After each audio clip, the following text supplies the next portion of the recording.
Ay napansin mo ba yung bagong jeep na katabi nung kay David? Napansin ko lang na mula pa kagabi hanggang ngayon papasada na sana ako, hindi pa rin umaalis yan sa pwesto niya. Hindi ba bumabiyayan? Balita ko nga bagong salta yan. Parang walang balak makisama sa atin. Sinubukan daw yung barkadahin ni David. Pero wa-epek pre. Tahimik lang daw at hindi masyadong nakikipag-usap. Kung di naman mahalaga yung pag-uusapan. Ay siguro pipi yan. Walang magawa sa buhay. Kaya yan, tambay sa jeep niya. Tarantado ka talaga, Keloy. Paano niya kakausapin ang mga pasahero niya kung hindi siya magsasalita? At saka, balita ko, tuwing gabi lang daw yan bumabiyahe. Madalang ang umaga tanghali. Iniisip ko nga, baka iba talaga intensyon ng lalaking yan. Hindi para kumita ng pera, kundi para, alam mo na, makabingwit ng mga magagandang babaeng pasahero. Hindi siguro siya tatagos sa mga yon. Alam mo naman kasi Fernando, di ba, kita mo naman, halos mga babae na yung lumalapit sa kanya, pero tinatanggihan pa niya. Hindi rin naman kasi mapagkakaila na may itsura rin naman yung binatang yan. Ewan ko lang pare kasi dinig ko sa ibang mga kasamahan natin, nakasabayan niyang pumasada kagabi ay may babae raw na palaging sinasakayan. Tapos, yun pa yung huling bumaba sa jeep niya. Kung iisipin, yun nga raw yung unang pasahero niya. Ano sa tingin mo? Baka nga talagang may kababalagang ginagawa yung mga yun, ano?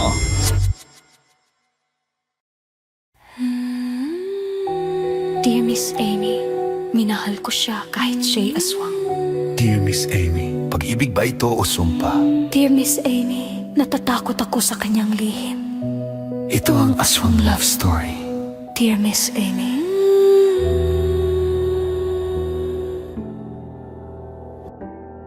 Naranasan mo na bang makasakay sa isang jeep na tuwing gabi lang pumapasada at halos hindi nagbaboundary ang jeep niya? Kung iisipin, para sa mga taong panggabi ang pasok ay napakaswerte nila, di ba? Kasi may masasakyan pa sila. Pero paano kung halimbawa malaman mo na ang isang babae na kasabay mo sumakay sa jeep na yon hindi pala normal? Bababa ka ba?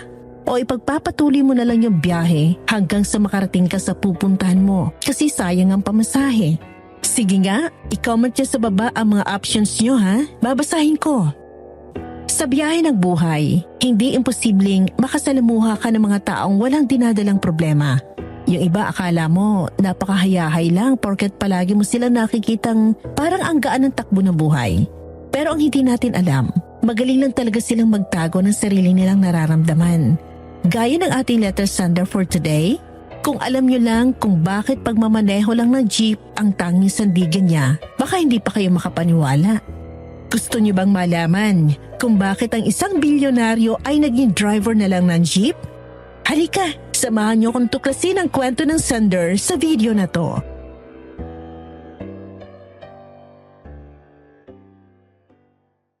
Paano ko ba sisimulan to? Natatawa na lang ako sa sarili ko kasi maraming beses naman na ako nakapakinig sa channel nyo. Pero hanggang ngayon, parang hindi pa rin ako nasasanay. Pero heto, isang mapagpalang gabi sa iyo, Miss Ami, at sa lahat ng bumubuo ng production ng Miss Ami Aswang Love Stories. Baka magtaka kayo ha kung paano ko nasabing matagal na akong tagapakinig sa channel nyo. Pero bagong sub-channel naman to. Bale, ang unang channel talaga na palagi kong pinakikinggan sa inyo ay ang kwentong Takip Silim, Aswang Confessions at Aswang Diaries. Isa ako matatawag na big fan ng mga narrators sa sina Sir Jupiter, Miss Anne, Miss Ligaya at Madam Venus. Ayon, hindi ko inakalang darating ang araw na mula sa pagiging active listener nyo ay magiging isa na rin pala ako sa letter sender nyo. So, ang kwento na to, hindi talaga to originated sa experience ko. Kwento to ng kasamahan ko na jeepney driver. Itawag na lang natin siya sa pangalan Kenneth. Di ko pwedeng sabihin yung totoo niyang pangalan kasi malaking pamilyang kinabibilangan niya. At mahirap na akong magulat na lang ang mga yon na pinagpipiestahan na pala sila. Bali, ikikwento ko to sa point of view pa rin ni Kenneth para maintindihan yung takbo ng storya nila ng isang babaeng nagngangalang Aliyah. Pero paano nga pa nagsimula ang lahat? Nagsimula ang lahat nang mamatay ang mga magulang ni Kenneth dahil sa isang aksidente. Isang gabi lang yun nawala siya sa bahay nila dahil kailangan niyang umattend ang emergency meeting ng kumpanya nila. Pagod na pagod dahil pigang-pigang utak niya sa brainstorming. Pag-uwi niya kinabukasan, doon na siya ginulat ng isang katakot-takot na katotohanan. Wala na ang magulang niya. Yun na ang simula ng kalbaryo ng buhay niya.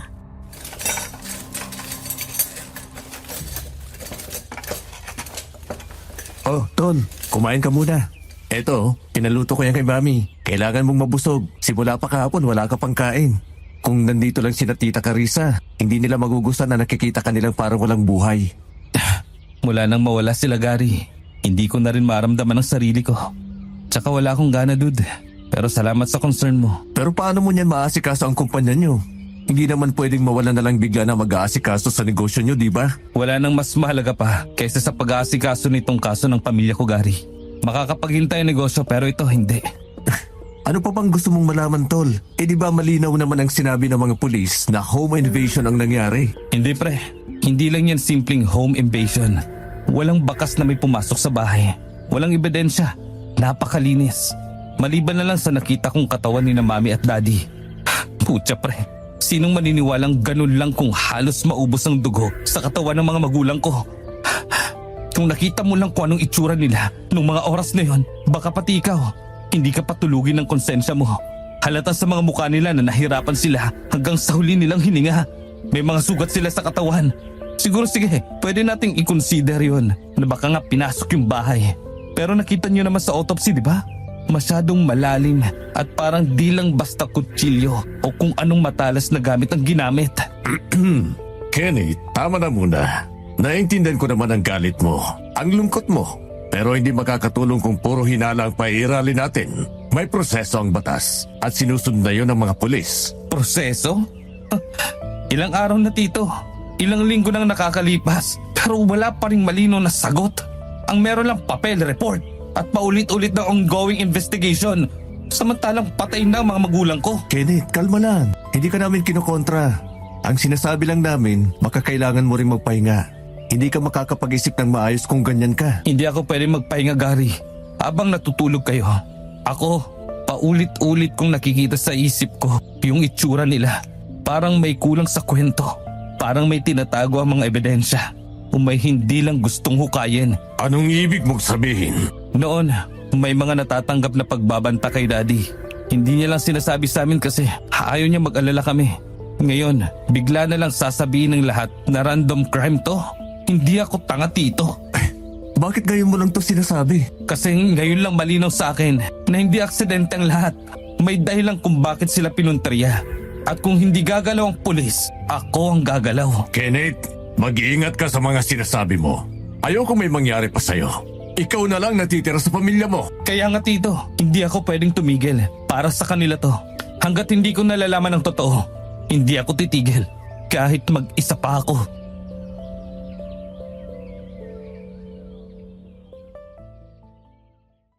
Matagal ko namang alam na matigas talagang ulo ko. May mga bagay na sinasabi ng ibang mga tao na dapat ko nang tigilan dahil sarili ko lang ang ipapahamak ko. Pero paano kung alam kong dito ko lang naman makakamit yung kasagutan na hinahanap ko? Mula nung araw na yon, Miss Aming, lagi na ako nakikipagkoordinasyon sa mga pulis. Araw-araw, pagkagaling ko sa opisina, diretso ako sa estasyon nila para pakiusapan silang mas bilisan ang proseso sa kaso ng mga magulang ko. Pero sinabihan lang nila akong sinarado na nila ang kaso. Wala na silang magagawa pa dahil wala naman silang makitang matibay na ebidensya na nagsasabing may nangyaring foul play sa insidente ng mga magulang ko. Halos magwala ako sa estasyon nila nung araw na yon. Kung hindi lang ako sinundo ni Gary at Tito Harold, ay baka hindi ko na alam kung anong nagawa ko. Ilang araw nang dumadaan, pero para pa rin akong nangangapa sa dilim. Di ko na malaman ang gagawin ko at talagang umiiyak na lang ako kasi putya. Mamamayan din naman ako ng pinasa. Bakit wala man lang silang ginagawa? Ano, ganun na lang yun? Di ba sila naghihinala na masyadong malinis ang aksidente? Ipinakita ko rin sa kanila yung mga nahanap kong death threats na nakuha ko sa drawer ng old office si Daddy sa mansyon. Pero ayaw na nilang tanggapin yon. Mula noon, halos wala na rin akong ganang pumasok sa opisina. May mga media na gusto ako interviewin patungkol sa nangyaring insidente at sinasabing baka ng ibang bansa lang daw ang mga magulang ko. Dahil nito lang ay minsan na rin nagkaroon ng threat ng biglang mag-pull out sa amin ng ibang investors. Pero wala namang makatotohanan sa mga yun. Laking pasalamat ko nga't andyan sina Tito Harold para alalayan ako.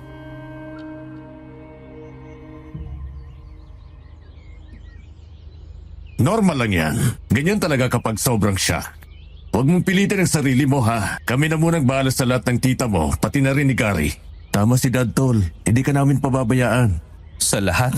Ano pong ibig niyong sabihin na kayo na ang bahala, Tito? Sa kumpanya, sa media, pati na rin sa mga papeles na kailangan ng pirma mo. Ngayong ikaw na ang tagapagmana ng mga ari-arian ninyo, kasama na itong mga chain of hotels and casino nyo. Kenneth, alam namin hindi ka pa handang harapin ang lahat ng ito at naiintindihan namin yon.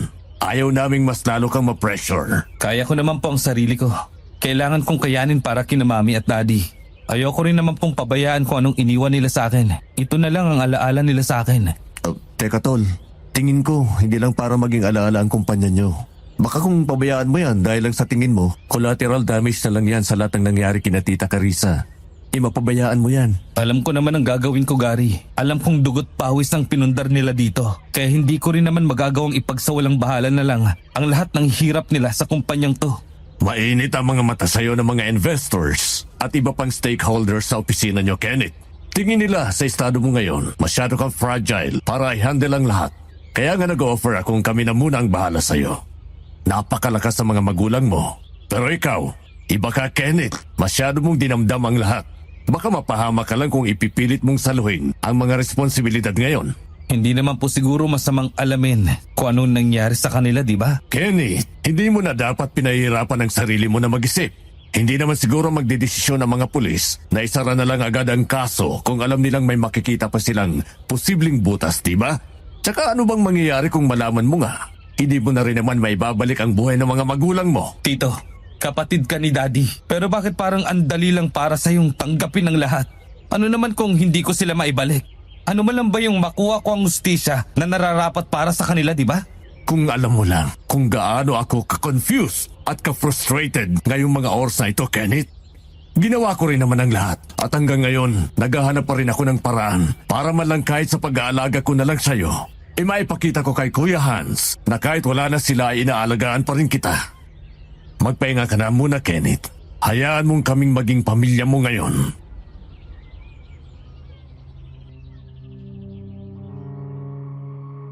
Hinayaan ko sila sa gusto nilang gawin, Miss Amy.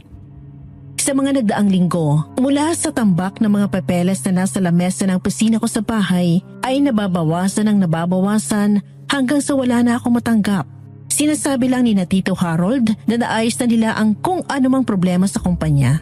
Dinadalaw nila ako dito sa bahay, dinadalhan ng pagkain. Tapos, minsan pa nila ako inoferan na magliwaliw muna sa ibang bansa para makalimot. Pero syempre, hindi ako pumayag. Unti-unti na rin namang humuhupa yung bigat na nararamdaman ko. At ang tanging gusto ko na lang ay ang magtrabaho para naman makabawi ako sa mga pagkukulang ko sa kumpanya. Kaya ng araw din na yon, inihanda ko ng sarili ko para sana sa pagbabalik ko sa kumpanya namin nang makatanggap ako ng email. Sinasabi doon na pinalitan na ako ni Tito Harold bilang acting CEO ng kumpanya. Epektibo agad-agad. Wala man lang pasabi. Walang meeting, wala kahit isang tawag. Nanlalamig ang mga daliri ko habang paulit-ulit kong binabasa ang email. Umaasang may maling detalye lang, may kulang na linya, may kasunod na clarification na nagsasabing pansamantala lang yun, na babalik din sa akin ang kontrol. Pero wala. Malinaw, masyadong malinaw, para akong binuhusan ng malamig na tubig. Hindi dahil sa nawala ang posisyon, kaya ko naman tanggapin yon kung dumaan sa tamang proseso. Kundi dahil sa pakiramdam na may isang bagay na tuluyan ang inago sa akin nang hindi man lang ako pinayagang lumaban. Tinawagan ko agad si Gary.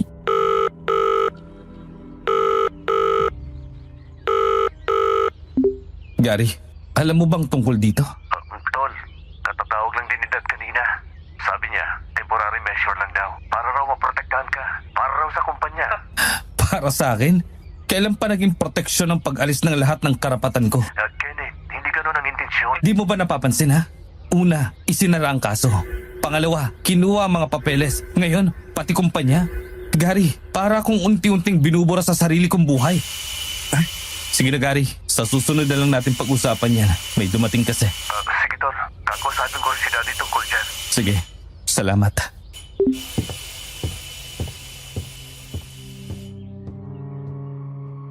Mabilis akong bumaba ng hagdan para mapuntahan ang sunod-sunod na nagdodoorbell sa pintuan namin. Pero nang pagbuksan ko naman wala namang tao. Lumabas pa ako ng pinto para silipin kung meron talaga dahil baka inakala niyang wala akong balak pagbuksan siya. Kaso wala talaga. Naisip ko, baka nagtitrip lang yon Miss Abby. Pero nang akmang babalik na ako sa loob ng bahay, may natapakan ako isang bagay. Papel pala. Agad akong kinutuba nung pinulot kong papel na yon Miss Abby. Alam ko kasing sinadyang iwanan yun doon dahil nakasulat ang pangalan ko in bold letters at may pahid ang dugo. Pagkasara ko ng pinto, nanginginig kong binuksan ang papel na yon. Kung ako sa iyo, tatakbo na ako hanggat maaga pa. Malay mo, sa sobrang gusto mong matuntun kami ay naisunod ka na namin sa mga magulang mo. Mabilis kong nilukot ang papel at binato yun sa kung saan. Sinabunutan kong sarili ko at nagmamadaling umakyat papunta sa kwarto ko para kunin ang susi tsaka nagmadaling pumunta sa sasakyan para mag-drive papunta sa kumpanya. Pagdating doon, nakita ko kung paano nagulat ang mga empleyado namin pero hindi ko sila pinansin dahil agad kong pinuntahan sina Tito Harold sa conference hall. Hindi na ako kumatok at agad na pumasok sa loob. Nakita ko kung paano nagulat ang lahat ng tao sa loob noon. Maski si Tito Harold na wala ang ngiti sa labi habang nakikipag-usap sa mga kasosyo namin.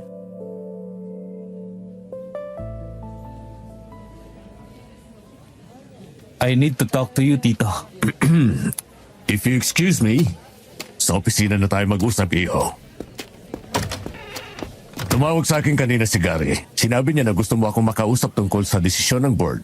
Pero sana, hindi mo na lang ako pinuntahan dito, iho. Pinupuntahan ka naman namin sa mansyon, di ba? Nakakahiya sa mga empleyado at mga kasosyo ng mga magulang mo. Baka isipin nila na wala kang modo. Wala ho akong pakialam sa iisipin nila tungkol sa akin, Tito. Una pa lang, dapat na sila pang umintindi sa sitwasyon ko eh. Hindi yung bigla na lang akong malilibela na unfit sa pagmamana ng kumpanya. Tapos, na-freeze pa lahat ng minaan ako. Saan ako lulugar? Ay, pasensya ka na kung hindi kita nasabihan tungkol dito, iho. Ang mga investors ng kumpanya, ang isa sa nag-push nito dahil nakita nilang mahirap kung hindi magtutuloy-tuloy na mag-operate ang kumpanya. Kailangan nila ng taong nasa maayos kayo na mental state at tingin nila sa mga oras na to. Ako ang pinaka-fit para doon. Anong ginagawa nila rito, Tito? Di ba sila yung mga tinanggal ni na Daddy sa kumpanya dahil nagnakaw ng milyones sa kumpanya natin? Abo. Sila ang dahilan kung bakit nag-pull out ang karamihan ng mga investors natin. Ay, hindi ko rin alam, iho. Umalis kayo rito ngayon din. O ipapapulot namin kayo sa mga gwardya. Ano bang nangyayari rito nung wala ako, ha? Bakit parang ang daming hindi ko na alam na nagaganap? Marami, iho. Pero wala naman ang problema dahil naayos ko ng lahat. O kayo, ano bang iniintay ninyo? Umalis na kayo! Daddy, nandito na yung mga tawa natin. Nakausap niyo na ba si... Oh, Kenneth, Tol, anong ginagawa mo rito? Tauhan? Itong mga to? Tauhan nyo? Kenneth, hindi ganoon, iho. Ano pa bang hindi ganun, Tito? Hanggang kailan nyo pa ba magagawa na magsinungaling sa akin kung huling-huli na kayo? Langya naman huwag yung sabihing pinasok nyo to sa kumpanya namin para sirain kami. Hindi ko alam kung anong ginawa namin sa inyo para tarantaduhin yung pamilya ko ng ganito. Tol, hayaan mo muna kami magpaliwanag. Sinungaling. Sabi mo, wala kang alam tungkol dito. Siguro, planado nyo tong lahat Bakit? Ano bang gusto nyo? Yung kumpanya namin? Hindi na ako magtataka kung bahay ko na mismo ang kunin nyo sa mga susunod na araw. Wala na kayong tinira sa akin. Kenneth, saan ka pupunta? Ano ba? Di ka pa tumitingin sa dinaranan mo Pasensya na po. Nagmamadali kasi.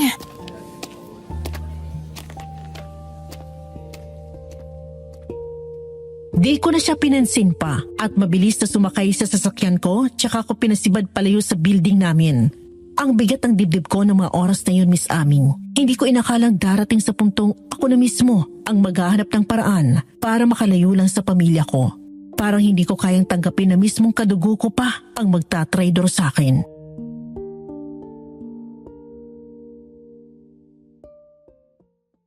Kaya nung gabing yon, nagdesisyon akong talikuran na ang sarili kong pangalan, pera at pagkakakilanlan. Lumayo na ako sa pamilya ko. At yun ang rason kung bakit ngayon madalas na ako nasa kalsada at pumapasada kaysa nasa isang tahanan na may inuwi ang pamilya. Yun nga lang, nakalayo-layo nga ako sa mga taong parang kahit anong oras ay pagbabantaan ang buhay ko. May pumalit naman na hindi ko alam kung dapat ko bang ipagpasalamat o mas kabahan ako para sa buhay ko.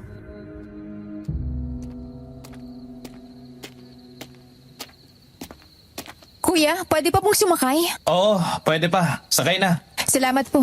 Walang anuman. Saan ba ang punta mo? Diyan lang po sa dulo, kuya. Masyado nang madilim ah. Lagi kita nadadaanan dito. Pero ngayon lang kita nasakay. May sumusundo naman po kasi sa akin minsan. Ah, hindi ba nakakatakot na ikaw lang mag-isa dun sa pwesto mo? Ang dilim pa naman dun. Baka mapahama ka. Walang mapapahama kung walang taong may masamang intensyon, kuya. Sa tagal ko palagi doon naghihintay na masasakyan, hindi ko pa naman naranasan na kung may mangyari sa akin doon. Kung sa bagay. Pero ayos na rin ang mag-ingat. Salamat po sa concern nyo. Dito ka na lang ba?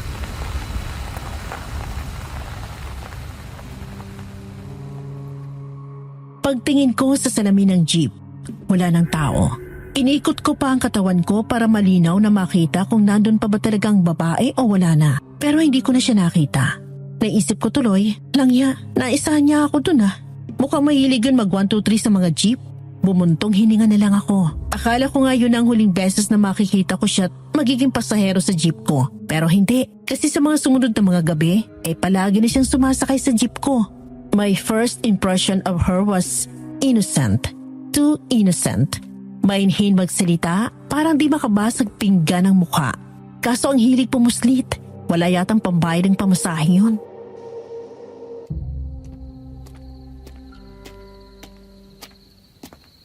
Hello, kuya. Pwede po ulit makasakay? Ikaw ulit ah. Parang hobby mo na yatang sumakay sa jeep ko ng ganitong oras. Ganitong oras kasi natatapos yung shift ko. Ikaw ngayon nagtataka ako eh. Madaling araw na pero parang hindi ka nagba-boundary. Wala ka bang inuuwian? Meron. Sadyang ganitong oras lang yung gusto kong schedule ng biyahe. Marami rin kasing bumabiyahe ng ganitong oras. Advantage na yun para sa kanila. Kung sa bagay. Mas okay nga po yun. Ah, siya nga pala. Huwag mo sanang mamasamay na. Pero napansin ko kasi sa'yo, parang ang putla masyado ng balat mo. Pati yung labi mo. Natingnan mo na ba yung sarili mo sa salamin? Para kasing wala ka ng dugo. Nagpapahinga ka pa ba? Opo naman. Pasensya na ha kung napuna ko. Okay lang yun. Ikaw ba? Bukod sa advantage para sa ibang tao yung bumiyahe ng ganitong oras, matagal ka na bang jeepney driver? Hindi. Nito lang. Niwala nga sa plano ko ang maging jeepney driver eh. Pero kinatagalan ko. Nagustuhan ko na rin naman. Kaya eto, nagdadrive ako. Ano bang kurso mo nun? O may tinapos ka ba? Sorry, mali ang tanong ko. Ayos lang kahit hindi mo nasagutin. Nagtanong nga ako tungkol sa iyo eh. Di ko nga lang sigurado kung maniniwala ka sa akin kapag nagkwento ako tungkol sa sarili ko. Mamaya baka pagtawanan mo lang ako. Bakit naman kita pagtatawanan? Baka kasi isipin mo, delusional ako. Lalo na't nakita mong jeepney driver ako. Tapos kapag sinabi ko sa iyo yung kung ano talaga ako, bago ako nagmamasada, baka hindi ka maniwala. Bakit naman hindi? Dati ka bang snatcher na nagbabagong buhay? Napatawa mo ako dun ah. Pero hindi. Hindi ganun. Ako lang ang nanakawan. Pero hindi ko magagawa yon. So, ano nga? Anak ako ng may-ari ng isang kumpanya. At kaya ako nandito ngayon dahil pinili kong talikuran ang totoong mundo ko. Oh, ayos ka lang ba? Natahimik ka. Grabe naman. Tawang-tawa. Sabi ko na eh. Sana hindi ko na lang pala ikunento. Uy, hindi. Sorry. Nabigla lang ako. Akala ko kasi nun, sa mga pelikula ko lang napapanood yung ganito. Yung bang may makikilala kang mayaman tapos sasabihin nila sa'yo na nagpapanggap sila para tuparin ang isang misyon. Kung titingnan naman, mukha naman talagang mas nagsusuot ka ng mga Amerikana kaysa tong blue polo shirt na hapit sa katawan mo. Weird makakita ng driver na polo shirt ang suot, ha? Nangangapa pa rin kasi ako. Ito lang din kasi ang alam kong diskarte na hindi ako mahahanap ng pamilya namin. At saka, mas gusto kong maging driver. Bukod sa marami ako nakikilala, mas nakikita ko pa kung gaano kalawak yung mundo. Sa business kasi namin, pakiramdam ko, sobrang sikip. Oo nga, may kayamanan, pero hindi ko magawang maging totoong masaya. Lalo na't wala na mga magulang ko. Ay, pasensya ka na. Anong nangyari sa kanila? Pinatay sila. Pasensya ka na. Inopen ko pa yung topic na to. Condolences nga pala. Wala yun. Mas okay nga na kinausap mo ko. Kasi nitong mga nakarang araw, para na akong mababaliw. Araw-araw akong hinahunting nung araw na nakita ko yung pamilya ko na wala ng buhay. Ang daming what if sa akin. Na sana hindi na lang ako umalis nung gabing yun. Baka may nagawa pa ako. Baka hanggang ngayon, buhay pa ang pamilya ko. At baka hindi ako namamasada ngayon.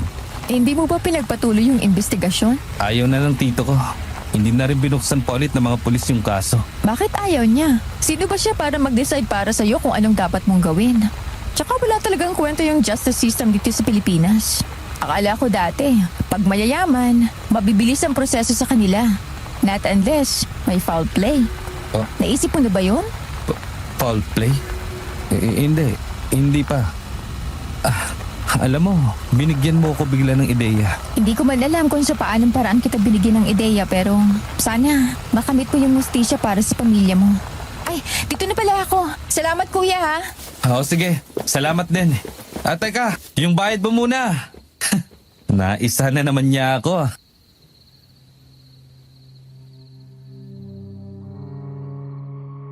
Sa kabilang banda, malaking bagay na pinarealize niya sa akin may pag-asa pang malaman kung totoo, Miss Aming. Naisip ko rin na baka kaya ayaw nang buksan ng mga pulis ang kaso ay baka may nag-utos sa kanila at may pinoprotektahan sila. Pero ang tanong, sino? Kaya napagdesisyonan kong imbes na magpatuloy bumiyahe ay pupuslit na lang ako sa mansyon. Meron sa akin na nagsasabing wag na dahil tahimik naman ang buhay ko. Pero hindi ko magawang hayaan lang ng ganon ang pagkawala ng pamilya ko, Miss Ami. Ang kaso, muntik na ako makasagasa ng itim na pusa. Napatigil ako sa pagmamaneho at halos mahigit kong hininga ko sa sobrang kaba. Mabilis akong bumaba sa jeep tsaka nilapitan ng pusa. Hindi ko alam kung bakit kinilabutan ako ng titigan ako nito sa mga mata, Miss Ami.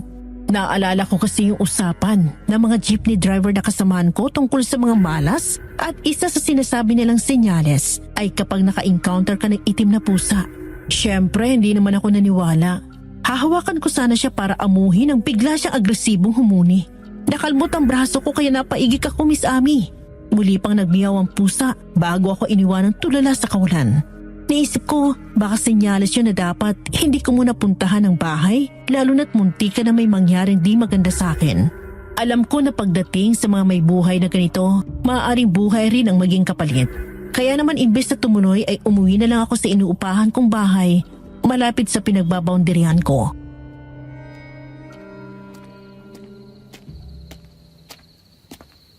Oh, Kenneth, Tio. Nakarating ka na pala. Nakakain ka na ba? Parang ang aga mo yatang dumating.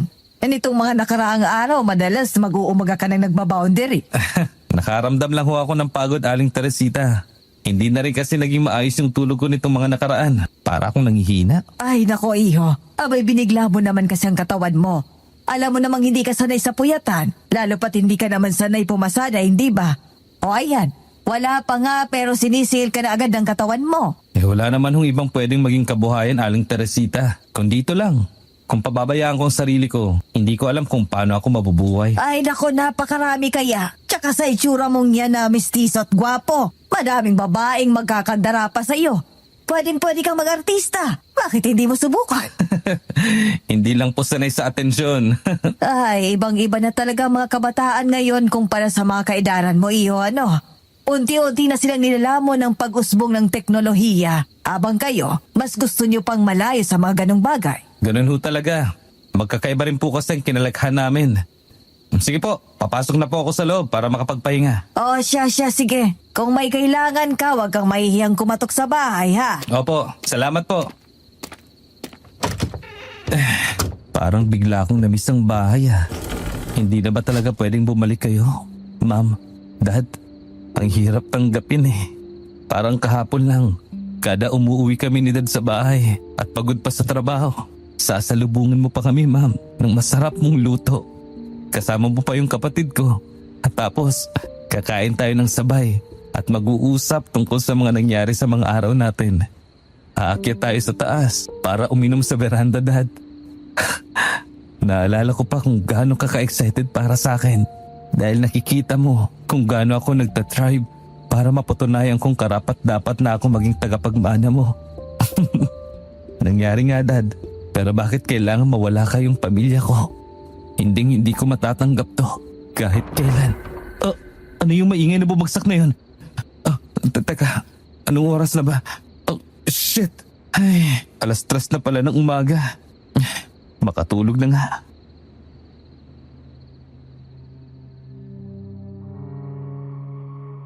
Ang totoo niyan, Miss Ami, hindi naman lingid sa kaalaman ko na merong umaaligid sa bahay ko ng mga ganitong oras. Isa rin yon sa rason kung bakit mas gusto kong nasa labas at namamasada para malibag ang utak ko. Ito kasing tinitirhan ko ay luma na, Miss Ami. Nung unang dumating ako rito, ambience pa lang parang ilang taon nang hindi tinitirhan ng kahit na sino.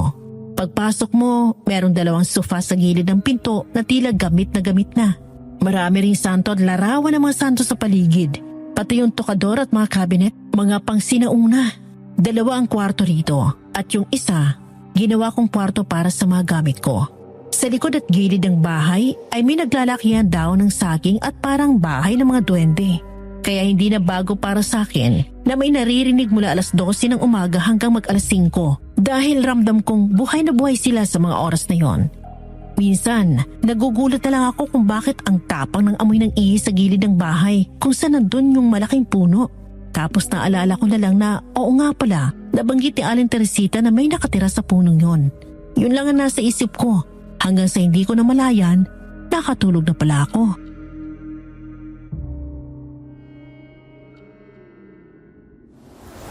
Bawiin mo na kung anong nararapat para sa'yo. Hanggat maaga pa, Kenneth. Huwag mong hayaang magtagumpay sila sa balak nila.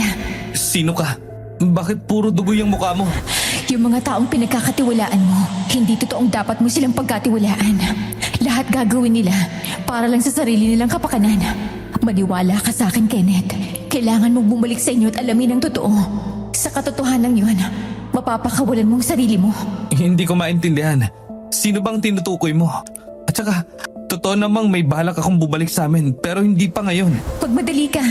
Dahil habang tumatagal, mas lalo lang lumalakas ang puwersa nila. Baka sa susunod, hindi na lang pamilya mong malalaman mong namatay. Para lang masabing makapangyarihan na sila. Kenneth, hindi lang tutungkol sa pamilya mo, kundi pati na rin sa mga taong nasa paligid mo. Huwag ka magbulag-bulagan. Alam kong matagal mo nang alam ang totoo.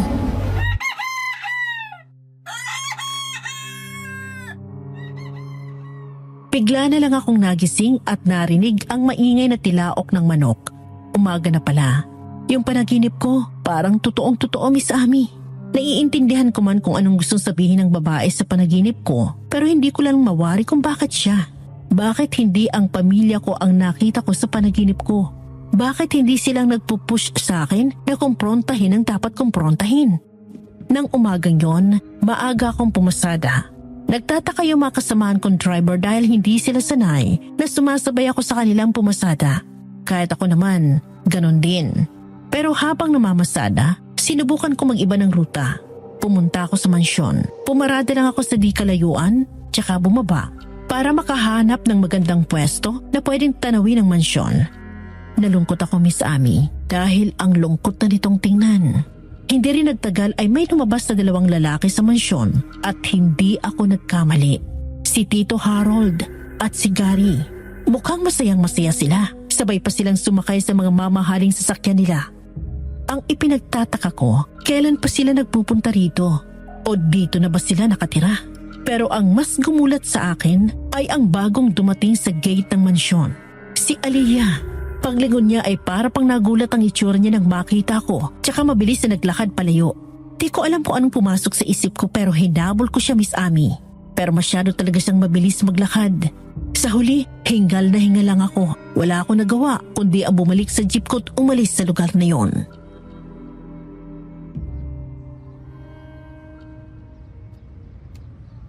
Anong ginagawa niya sa mansyon? Bakit nandun siya? Ay, Kenneth, iho, himalat ng aga mo namang pumasada. Akala ko hindi ka na namin makakasabay sa umaga. Maaga lang hong nag-boundary kagabi, Mang Kaloy.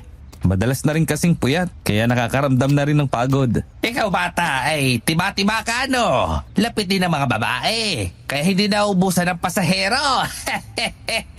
Sabihin mo nga, may nadali ka na ba sa mga yon? O yung sinasabi yung ni David na palagi mo ron nasakay. Yung payat na babae na medyo pandak. Babae mo ba yon? Ikaw talaga, Fernando. Napakamanyak mo. Huwag mo nga igaya si Kenneth sa'yo. Malinis at marangal trumabaho yung bata. Hindi ba, Kenneth?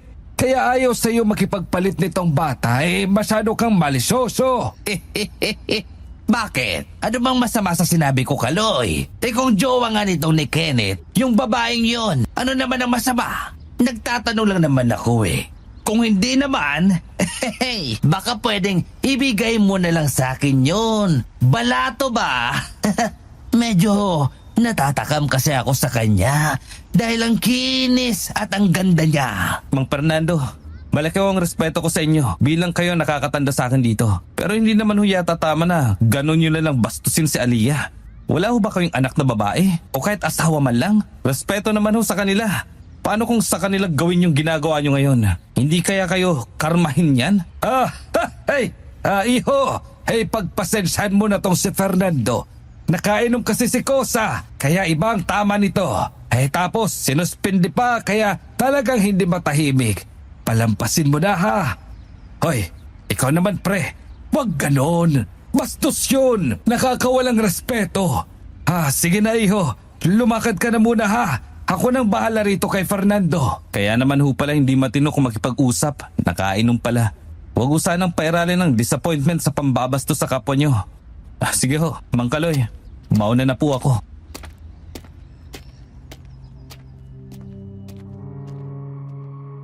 Bad trip tuloy ako buong araw. Binuhos ko na lang yon sa pamamasahero, Miss Aming. Hindi ko akalain na may mga ganong klaseng matatanda pala. Bukod sa malisyoso, ay mga bastos pang pag-uugali. Oo, inaamin ko. Marami rin ako mga naging babae noon. Pero hindi kaliwat kanan at mas lalong hindi ko naman sila binabastos. Kagaya na lang ng ginawa ni Mang Fernando kanina. Kaya, pinakikinggan ko pa lang parang kinikilabutan na ako. Hindi ba niya nakikita ang sarili niya? Masyado na siyang matanda para kay Aliyah. Para na nga niyang lolo matandang yun Napabuntong hininga na lang ako. Pagkatapos nun, napagpasyaan kong puntaan ulit ang masyon. Siguro naman nagkataon lang na nakita ko sila Tito Harold at Gary kanina. Hindi naman sila siguro nakatira sa bahay kasi kapag ganon, may isang bagay lang silang pinatutunayan sa akin. Pagbaba ko ng jeep, dire-diretso lang akong pumunta sa malaking gate. Pero hindi pa man ako nakakapasok, may tumutok na sa aking mga baril.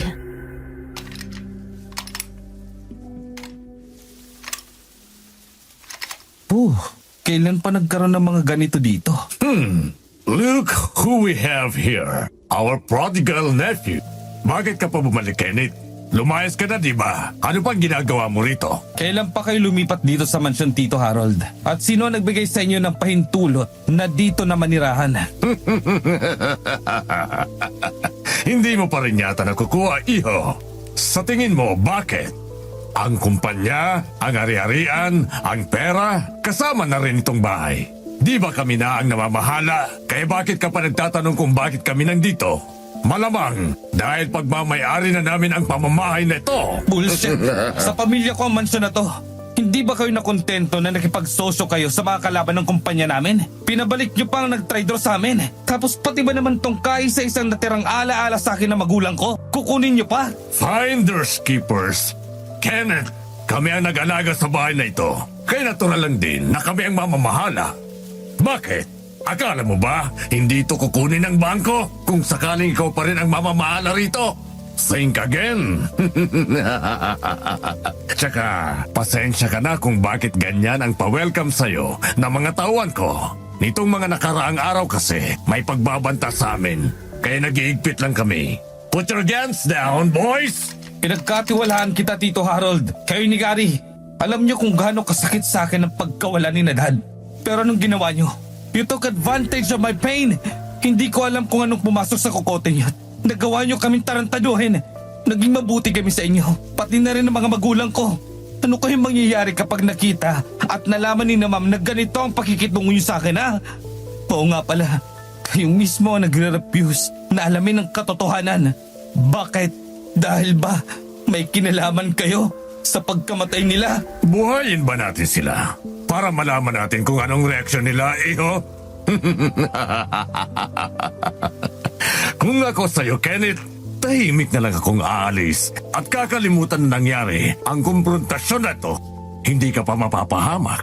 Pero kung ipipilit mo ang sarili mo, then I'm sorry. I'll treat you as a threat to this household. At yung mga lalaki na kapalibot sa'yo ngayon ang mag-aatid sa'yo sa hantungan mo.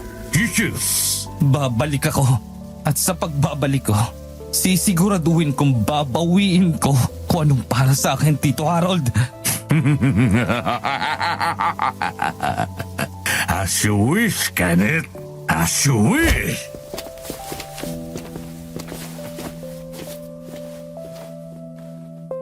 Dinampot ako ng mga tauhan ni Tito Harold tsaka itinapon sa labas ng gate. Naramdaman kong sakit ang likuran ko dahil parang basura ang tinuring nila sa akin. Napamura ko sa isip ko. Hindi ko kailanman inakalang darating sa puntong ito ang buhay ko.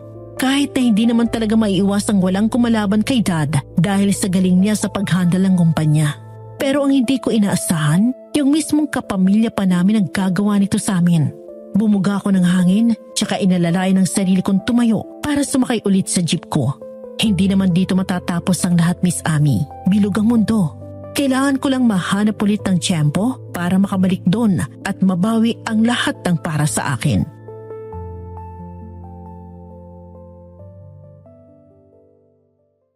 Inabot ng gabing pamamasada ko. Pang-aliw na lang din sa sarili ko hanggang sa natagpuan kong sarili ko nagmamaneho papunta sa pinaghihintayan sa akin ni Aliyah. Ang kaso, wala siya doon. Ang nakita ko lang ay si Mang Kaloy na halatang distress sa mga pangyayari. Pinara niya ako kaya agad akong pumarada sa harapan niya. Tsaka siya hingal na nagsalita.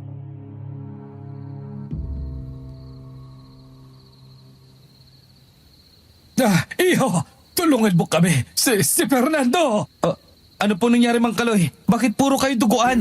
Patawarin mo kami, Iho! Si Fernando kasi!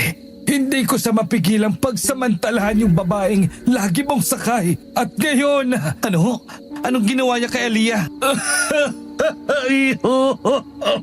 Dalhin niyo po ako sa kanila. Sumakay po kayo rito sa jeep ko. Dali!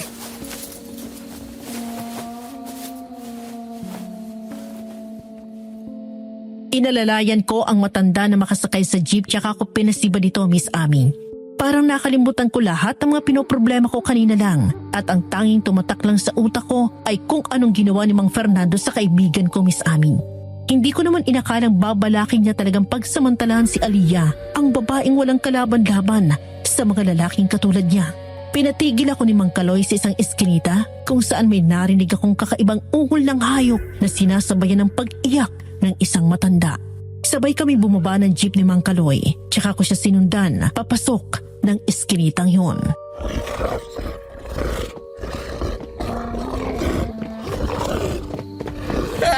Kaloy! Tulungan mo ko, pare, Kaloy! Ay, Kaloy! Kung una pa lang nilabayan mo na ako, hindi ka na sana umabot pa sa puntong to. Parang awa mo na. May asawa talaga ako. Hindi ko sinasadyang pagtangkahan ka. Pinapangako ko, hindi na maulit. Pakawalan mo lang ako. Ay, pakawalan mo ako. Anong klaseng nilalang niya, Mang Kaloy? Isang halimaw. Kenneth, Mang Kaloy, kunin niyo na ako si Mang Fernando. Tapos umalis na kayo rito. hindi pwede. Aswang ka. Layuan mo yung dalawang matanda.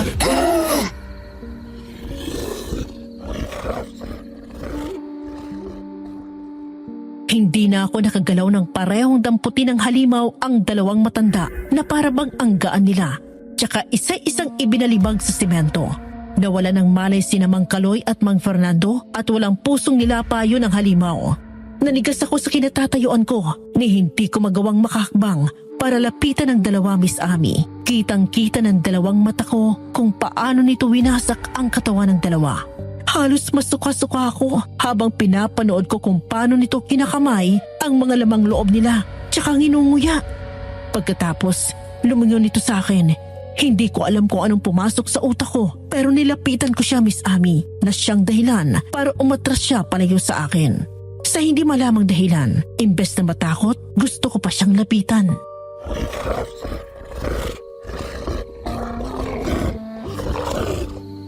Aliyah, ikaw ba talaga yan? Lumayo ka sa akin, Kenneth. Hindi na kabubuti lumapit ka. Baka kung ano pang mangyari sa'yo. Hindi mo naman ako sasaktan, di ba? Yung mga katawan nila. Anong gagawin mo dyan? Bakit hindi mo ko isiplong? O bakit hindi mo ko patayin na lang ngayon? Hindi ko alam. Pero basta ayokong mawala ka sa paningin ko ngayon. Kanina binastos ka ng mga yan sa harapan ko at ngayon nalaman ko ang tinangkang gawin nila sa'yo. Gusto ko na lang ding mawala sila sa paningin ko. Kaya lang kung tama lang ginawa mo. Gusto mo bang tulungan kita? Hindi. Ayoko. Wala kang kinalaman dito, Kenneth. At kalimutan mo nang nangyari to. Ako nang bahala sa kanila. Umalis ka na. Pero Sabing umalis ka na. Huwag mong hintayin pati ikaw masaktan ko. Aliyah, saan ka pupunta? Sa susunod na lang ulit tayo magkita, Kenneth. Pasensya ka na. Hindi ito ang itsura na gusto kong makita mo.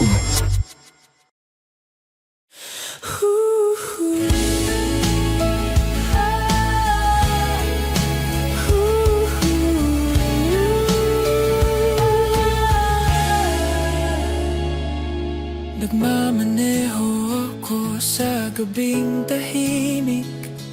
Sumakay ka, miss, parang ilaw sa dilim.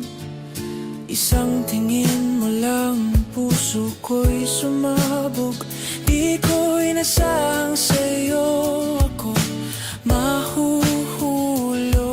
Tinanong ko ang ngalan mo, ngumiti ka ng dahan-dahan. May lamig sa iyong titig, pero puso ko'y nag-init naman. Hanggang isang gabi nakita ko anyo mong tinatago. Mga mata mo'y nagbago. Pakpak mong lumilipad sa dilim. Aswang ka pala, mahal, pero di ko kayang umiwas pa rin. Kinabukasan, bigla kang naglaho. Wala ka sa sangkayan, wala ka sa kanto. Parang hangin na nagdaan. Iniwan akong nagtataka kung bakit ganyan. Kaya gabi-gabi kong hinahanap ang yapak mong nawawala. Kahit ano ka pa, mahal, puso ko ang sumusunod sa'yo talaga. Kahit anino mo'y lumilipad sa dilim at mundo mo'y di para sa aking kagaya. Hahanapin pa rin kita, mahal, sa bawat kantong madaanan ko. Kahit aswang ka pa, ikaw pa rin ang paborito kong pasahero.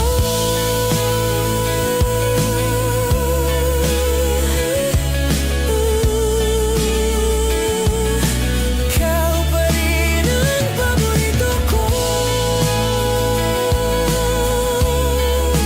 pasahero.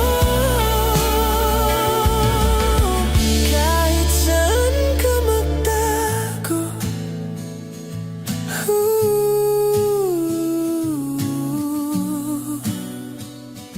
hanapin pa rin kita. Magmula noon, hindi ko na ulit muling nakita si Aliyah, Miss Ami. Wala namang gabi na hindi ko siya napapanaginipan. At sa mga madaling araw na nakakarinig ako ng paglagabog sa bubong namin at yapak sa labas ng inuupahan kong bahay, ipinagdarasal ko na sana siya yun at binibisita ko na siya namang napakalabong mangyari dahil hindi naman niya alam ang bahay ko. May mga pagkakataong nagigising ako ng madaling araw na pawis at hingal na hingal dahil dinalaw na naman niya ako sa panaginip. Nakakabaliw man pakinggan pero Miss Ami, nahulog na kasi ako kay Aliyah. Oo, alam kong hindi katanggap-tanggap sa sosyedad ang pag-iibigan ng dalawang taong literal na magkaiba ang mundo. Pero kasi mababaw man, para sa akin, siya ang sumalba sa akin noong mga panahong wala akong kahit na sinong mapagsasabihan ng problema ko. Siya ang humihila sa akin sa katinuan ng mga gabing pagpapatiwakal na lang ang naiisip kong paraan para hindi na ako gambalain ng nangyari sa pamilya ko.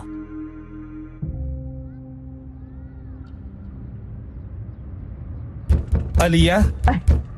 Aliyah, sino yun, iho? Oh. Pasensya na, pero si Aling Teresita mo lang ang nandito. Kayo po pala, Aling Teresita. Ano po palang sadya nyo? Ay, nako.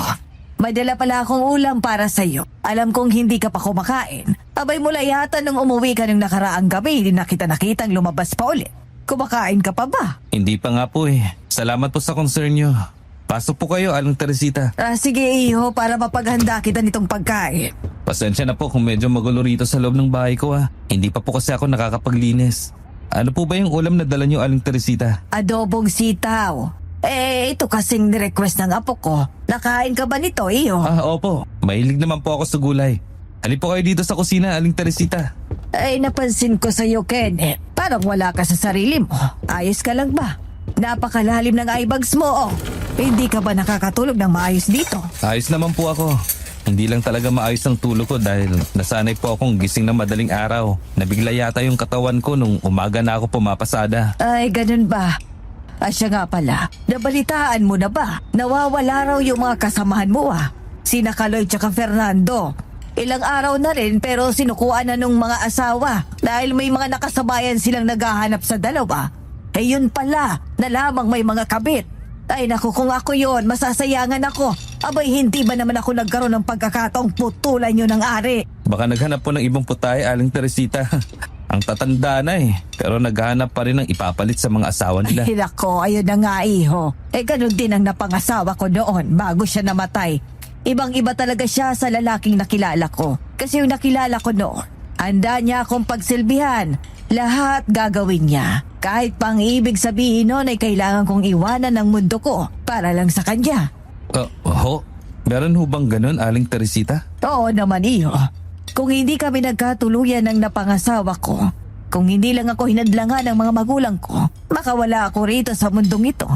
Baka nasa mundo ako ng mga engkanto. Engkanto ho? Di ba nakakatakot sa mundo nila, Aling Teresita? Ay, nako. Akala mo lang naman yun, iho. Dahil yun din ang pinaniwala sa atin ng mga matatanda noon. Pero ang totoo niya, ang mga tao pa nga sa mundo natin ang ginagawang sandigan, yung mga nilalang ng kabilang mundo para lang matupad ang mga pangarap nila. Bakit napatigil ka, iho? Ay, nako. Parang ang lalim naman agad ng iniisip mo. Aling Teresita, paano kung nahulog ako sa isang taong hindi pangkaraniwan? Tingin mo kaya ayos lang? Ay, di naman ako ang dapat sumasagot niyan, iho. Ang tanong dyan, kung mapipigilan mo ba ang sarili mong mahalin siya kahit alam mong hindi kayo pwedeng dalawa? Kung ako lang gagawin ko. Pero naisip ko doon ang pamilya ko. Ikaw ba, iho? May pamilya ka pa bang iisipin? Yun na nga po Wala. At siya lang ang tanging meron ako. Pero paano naman po kung para sa ibang tao, bawal kami? Ay, wala naman silang pakialam sa inyo. Yon ang katotohanan. Pagbali-baliktarin mo man ang mundo, ikaw pa rin ang gumagawa ng sariling tadhana mo. Salamat po, Aling Teresita. Ay, walang anuman, iho. Abay, bakit? Sino bang maswerteng dalagang napupusuan mo?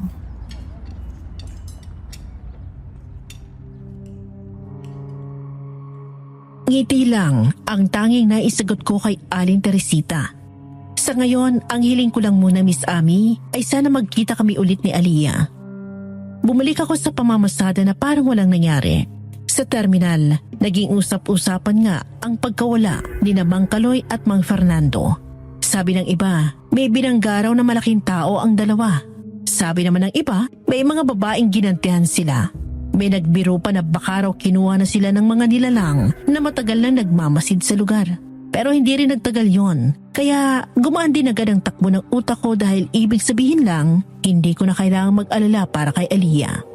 Yun nga lang, hindi na siya bumalik, Miss Ami. Isang gabi, habang naghihintay ako ng pasahero, may iniwan sa upuan ng jeep. Isang lumang dyaryo. Hindi ko alam kung sino nag-iwan. Hindi ko rin balak basahin sana. Pero nakita kong apelyido namin bago ko pa man maisara. Sinabi ro na tuluyan ang nailipat sa pangalan ng tiyuhin ko at ang pamilya niya ang ilang lupang matagal nang hindi napapakinabangan. Mga lugar na dati raw ay delikado. Mahirap galawin dahil wala rin developer na nagtatagal. Gayon, bigla raw may pumasok. May linya ro na paulit-ulit kong binasa. Ang proyekto ay isasagawa pangunahin sa gabi. Walang paliwanag kung bakit gabi at mukhang hindi rin naman nagtanong pang reporter. At doon, Miss Ami, may naramdaman akong pamilyar na bigat. Yung pakiramdam na matagal ko nang tinatakasan. Yung pakiramdam na bago pa man ako umalis, may nangyayari na pala sa likod ko. Tinupi ko ang dyaryo, iniwan ko sa upuan. Sa unang pagkakataon mula nang mawala ang pamilya ko, hindi ko hinangad na wag na lang malaman ang totoo. Gusto ko na silang harapin.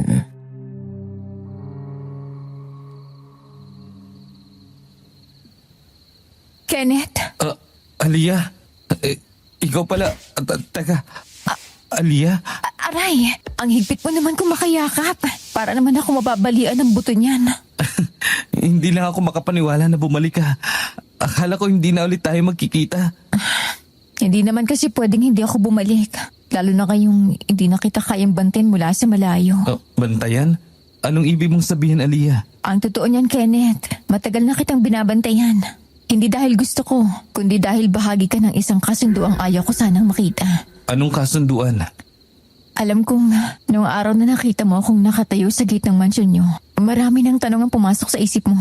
Ngayon, wala na akong karapatang manahimik pa. Isa akong aswang, Kenneth. Aswang? Oo, alam ko na yun. Nakita kita nung gabing yun, di ba? Nag-iba ang anyo mo. Ginantihan mo sina Mang Kaloy at Mang Fernando. Nawala naman talaga akong balak patayin. Nung kinagat ko si Mang Fernando sa braso bilang panlalaban, nauhaw ako. At yun ang kinatatakutan ko sa sarili ko. Pero hindi ako tulad nila, Kenneth. Hindi ako pumapatay para sa kasunduan. Tagamasid lang ako. Saksi. Saksi? Sa ano? Sa mga handog. Sa mga pamilyang pinipili nilang ialay kapalit ng lupa, negosyo at proteksyon.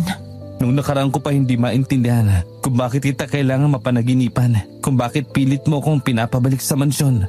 Yun bang dahilan? May kinalaman ba talaga si Tito Harold sa pagkamatay ni Dad? Oo, Kenneth. At ang mansyon niyo, hindi yun basta pinasok. Isa yung handog.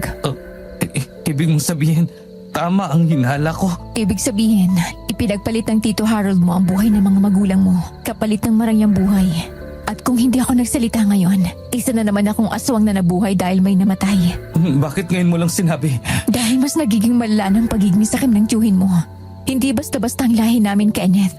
Habang dumarami ang hinihiling mo sa amin, mas lalo ring lumalaki ang utang mo sa lahi namin. Yung mga lupang nabasa mo sa dyaryo, pain yun para sa mga tauhan ng kumpanya nyo. Kapag natuloy ang proyektong yun, hindi na lupa ang iaalay. Mga buhay na. At ako, anong magagawa ko para pigilan yun? Ikaw ang naiwan, Kenneth. At ikaw lang ang may kakayahang pigilan to nang hindi gumagamit ng dugo. Hindi kita tinulungan dahil gusto kita. Tinulungan kita dahil kung mananahimik pa ako, wala na akong kaibahan sa kanila.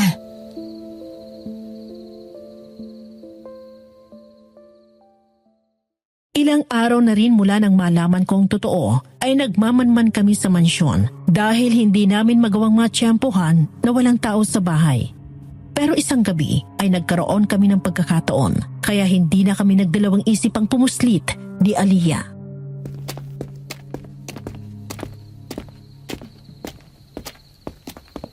Malapit ng kabilugan ng buwan, kaya ibig sabihin nun, maniningil na sila. Kailangan bago pang maiali ng tiyuhin mo ang mga tauhan ng kumpanya nyo, ay mapigilan na natin sila. Ayusin mo yung huli sa ulo mo. Hindi tayo pwedeng mahuli dito dahil baka maging katapusan pa natin to. Ilang gabi rin na dito ako palagi naglalagi, kaya kabisado ko kung anong oras mag-iikot ang mga gwardya at nagpapahinga mga katulong nyo rito. Ganun mo talaga kagustong maayos tong problema ko, no? Oo naman, dahil marami nakasalalay dito. At habang tumatagal ang kasunduan na yon, baka hindi magtagal ay sakupin ng lahi namin ang mundo nyo. Mawawala ang balanse sa dalawang mundo at baka maging magulo. Kung ano ba naman kasi ang pumasok sa ulo ni Tito Harold. Buti sana kung pinagdadamutan siya ng pamilya ko. Hindi naman. Nasa tao na yan kung gaano sila hindi ka kontento sa buhay na meron sila. Hindi nyo kasalanan yon. Pero salamat, Aliyah, kasi nandyan ka. Oo na, sige na. Huwag na maraming satsat. Tara na, sa Pero opisina. Yun lang ya, nakakakaba ka naman. Bigla-bigla ka na lang lumilipad dyan. Huwag ka masyadong maingay. Baka mabiso tayo rito. Sorry na. Dito tayo sa veranda lumapag. Paano pala natin bubuksan? Complete package ka. Nagamit mo pa talaga yung mahabang kuko mo para mabuksan tong sliding window ng opisina ni Dad. Ano ka ba? Aswang ka ba talaga o snatcher? Huwag ka masyadong maingay. Di ko naman akalain na mainitin pa lang ulo mo kasi parang napaka-misteryosa mo nung nakaraan eh. Manahimik na. Kailangan muna natin pukusan tong gagawin natin. Alam mo naman siguro yung password ng mga vaults nyo, di ba? Ikaw nang bahala. Ako munang lookout mo rito.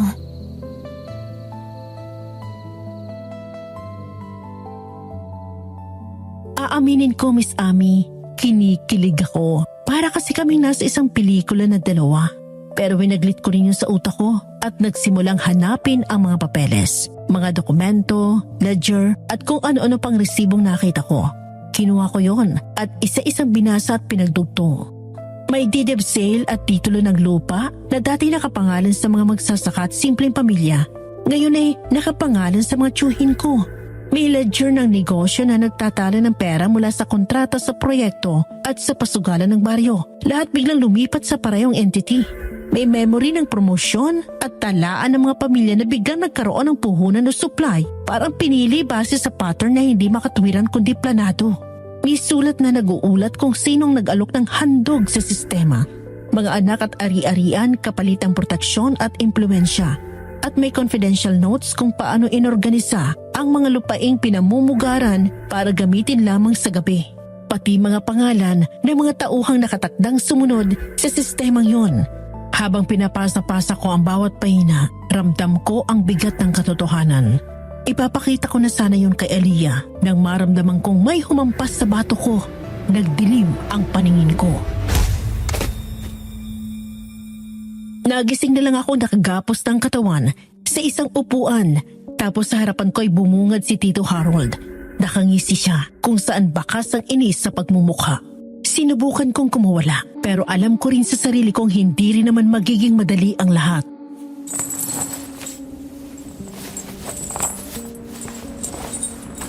Hindi ka talaga marunong sumunod sa pinag-usapan.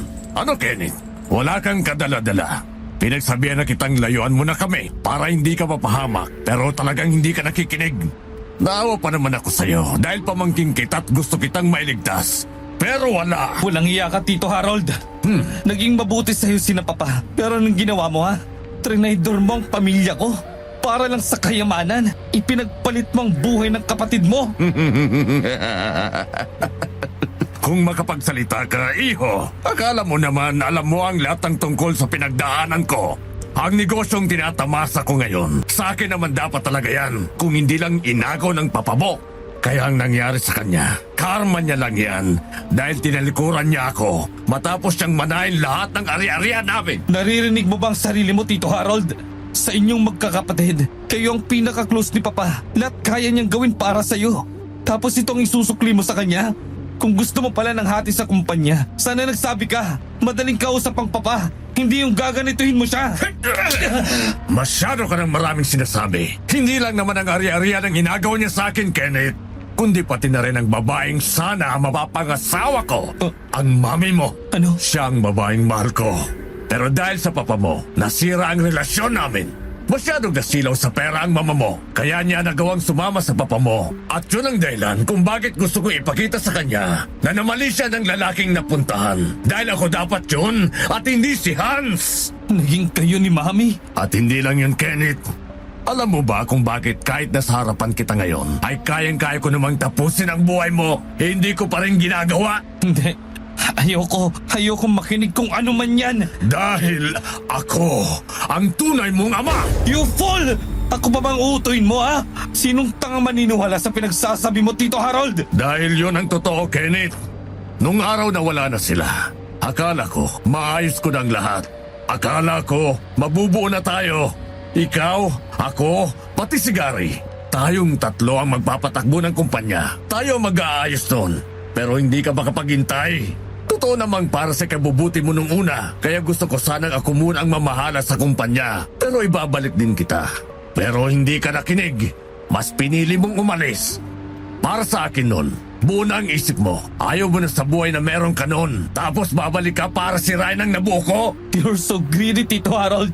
And no, I won't ever acknowledge a man who would do everything just to destroy other people's life. I have a high respect for you, for the things that you could do.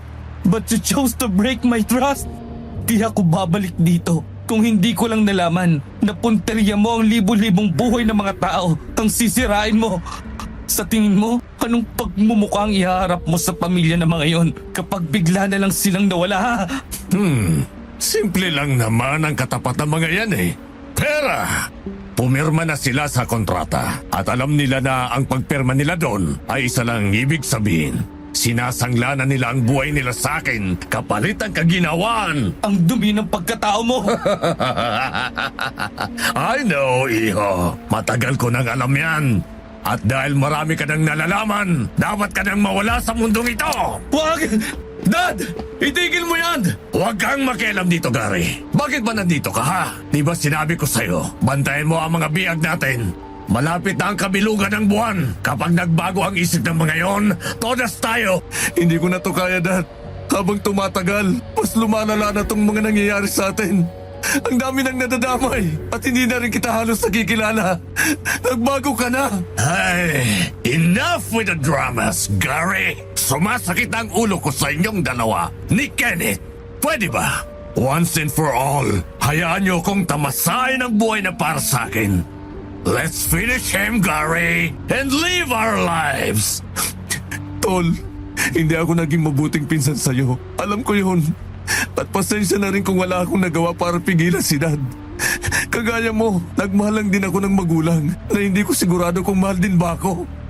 We both lost our dad in different ways. Kaya hayaan mo akong bumawi sana sa'yo. Gary, pinapainit pang ulo ko, iho. Naintindihan kita, Tol. Kaya sana maintindihan mo rin kung bakit ganito na lang sama ng loob ko sa inyong dalawa ni Tito. Alam ko kasing naging mabuti ako sa inyo.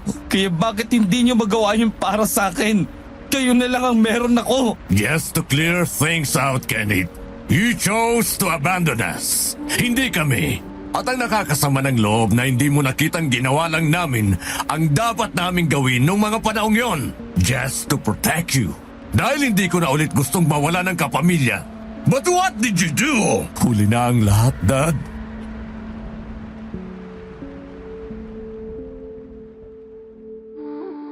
Hindi ko agad naintindihan ang ibig sabihin ni Gary. Akala ko isa lang yun sa mga salitang palaging sinasabi ng anak kapag wala na silang lakas ng loob para kontrahin ang sariling magulang. Nakita ko sa mga mata ni Gary ang pinaghalong sakit at lungkot. Sakit dahil alam niyang wala na siyang magagawa para pigilan ang ama niya sa gusto nitong gawin. At lungkot dahil maaaring sa kung anumang desisyon na gagawin niya nung mga oras na yon ay pwedeng maghatid sa kanilang dalawa sa isang pagkasira. Muling itinutok sa akin ni Tito Harold ang baril niya, kaya wala akong nagawa kundi ipikit na lang ang mga mata ko. Nung mga oras na yon, alam ko namang wala na akong magagawa dahil wala namang makasasagip sa akin sa lugar na yon. Sa kabilang banda, humihingi rin ng pag-asa na sana magkaroon pa rin ng ibang paraan para masagip yung mga taong nadawit kina Tito Harold. Pero bago pa man muling umalingaw-ngaw ang putok ng baril, may narinig kaming bumagsak na tunog mula sa kisame. Parang bakal na hinila pababa na may kasamang galit. Namatay ang ilaw, kasabay ng pagkislap ng kidlat sa labas ng abandonadong warehouse na yon. At sa isang iglap, natuklap ang bubong na akala mo papel lang na pinunit. At saka may bumagsak na kung ano sa lupa. Hindi yung tao, kundi isang nilalang na puno ng mga balahibo. Mas matangkad ng ilang inch kaysa kina Tito Harold at Gary na pumapantay sa 5'10" na height ko. At nang umungol siya, tatigilan kaming tatlo. Sa isang iglap, nasa harapan na siya ni Tito Harold. Aswang! May aswang! Tulungan niyo kami, Kenneth! Ang daddy! Hindi ko kayo matutulungan kung nakakadena ako rito, Gary. Layuan mo akong halimaw ka! Hindi ako ang dapat na kainin mo, kundi ang mga taong biniyag ko para ialay ko sa kanya! Hindi ko kailangan ng mga taong wala namang naging kasalanan sa akin. Pero ikaw, hindi lang isang beses naging makasalanan ka sa mundong to, Harold. Kaya dapat ka nang mawala. Hindi. Hindi ako ang dapat na punterian mo. Maawa ka sa akin. Gusto ko pang mamuhay ng matagal. Nag-usap na kami ng pinuno nyo. Kaya siya dapat ang sundin mo. Walang pinupinuno sa akin, Harold. At kung talagang pinoprotektahan ka ng mga nilalang na yon, kagaya ng sinasabi mo, iharap mo sila sa akin at maglalaban kami. Maawa ka. Pagkawalan mo ang daddy ko. Nangangako kaming titigilan na namin kung anong nasimula naming paninira. At hindi na yun kailanman mauulit. Magpapakalayo-layo kami. Kaya sana pakinggan mo ko. Pagkawalan mo na siya. Masyado ka ng huli, Gary. Kung alam mo ganito ang ginagawa ng papa mo, dapat nung una pa lang, tinigilan mo na siya. Wala kayong pinagkaiba. Pare-pareho lang kayong sakim. Huwag kang tumunganga lang, Gary. Hanapin mo ang mga swang na kakampi natin. Papuntahin mo sila rito para maipakita natin sa isang ito na mali ang binabangga niya. Pero dad, wala na sila. Umatras na sila sa kasunduan. Ang sabi nila, hindi na raw nila makakayang protektahan tayo. Tumalikod na sila sa atin, dad. Ano ka mo? Hindi totoo yan. Kita mo nga naman, masyadong bilog ang mundo. Hindi sa lahat ng oras, sa inyo papabor ang panahon. Lalo na kung lahat ng tinatamasa nyo ngayon ay galing sa kasamaan. Enough! Tapusin na natin ito para pati ikaw mawala na rin sa mundo! Aliyah! Sa isang kisap mata, hinablot ni Aliyah ang baril mula sa kamay ni Harold at ibinalibag yun sa pader. Umalingaw-ngaw ang tunog ng bakal na nabasag. Sinubukan pang umatras ni Tito Harold, pero huli na. Sa bawat hakbang niya palayo, isang hakbang din ang paglapit sa kanya ni Aliyah. Hindi siya nito inatake agad, bagkos ipinaramdam muna sa kanya ang takot, tulad nila ng pagpaparamdam niya nito sa iba. Huwag ka na maging ma-pride, dad. Shut up, Gary! At anong gusto mong gawin ko? Hayaan na lang nalamunin ako ng halimaw na ito! Pakawalan niyo ako dito, Tito. Tito Harold! Gary! Subukan mong lapitan si Kenneth, Gary! Kalimutan mo na may ama ka! Gary! I'm sorry pa. Gary! Hindi ka talaga marunong makinig na bata ka! Salamat, Gary. Tito, maawa ka. Sumuko ka na. Baka sakaling pag ginawa mo yun, pare-pareho tayong matahimik. Akala ko, sapat na ang presensya ni Aliyah para tuluyang mawala ang tapang ni Tito Harold. Pero nagkamali ako dahil kahit na nanginginig ng buong katawan niya sa takot, nanatili pa rin ang isang bagay sa kanya, ang pagiging desperado. Pare-pareho kami na alarma nang bigla siyang umisi. Doon ko biglang napansin ang nasa likuran niya. Isang bakal na poste na may nakapulupot na makapal na kadena. Hindi ordinaryong bakal. May nakaukit na mga simbolo at nang iwinasiwas yun ni Tito Harold sa ere ay tila may kung anong kumikislap dito sa ilalim ng ilaw ng kidlat. Lalapitan ko na sana siya nang saksakin niya si Aliyah gamit yun. Yun ang unang beses na narinig ko ang sigaw ng dalaga at hindi ko maitatangging sumakit ang puso ko dun, Miss Amy. Sa isang iglap, hinila ni Tito Harold ang kadena at ipinato niya sa braso ni Aliyah. Umusok ang balat niya, parang sinusunog mula sa loob. Napaurong siya, napaluhod at doon ko nakita ang unang beses na nasaktan siya bilang aswang. Hindi siya nasugatan ng kutsilyo, hindi siya tinamaan ng bala, kundi ng bakal na binasbasan ng kasunduan sa kadiliman.